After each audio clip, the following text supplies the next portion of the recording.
Okay, international normalized ratio o yung standardized variation ng thrombin test.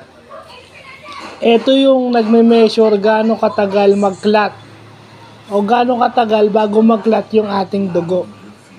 So, again, disclaimer, hindi tayo medical worker, hindi tayo medical expert. Pero ito yung dapat nating malaman dahil ito yung mini-measure sa ating pag tayo ay nagpapalaboratory.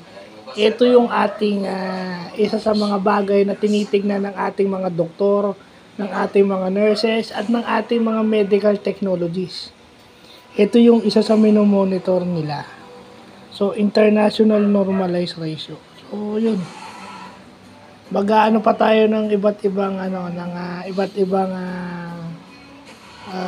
terminologies na makikita sa laboratory examination na hindi lang sa mga matatanda ito, lalo na sa mga middle ages guys na katulad ko, middle age individuals na kagaya ko, kailangan din natin malaman to. So yun lang po.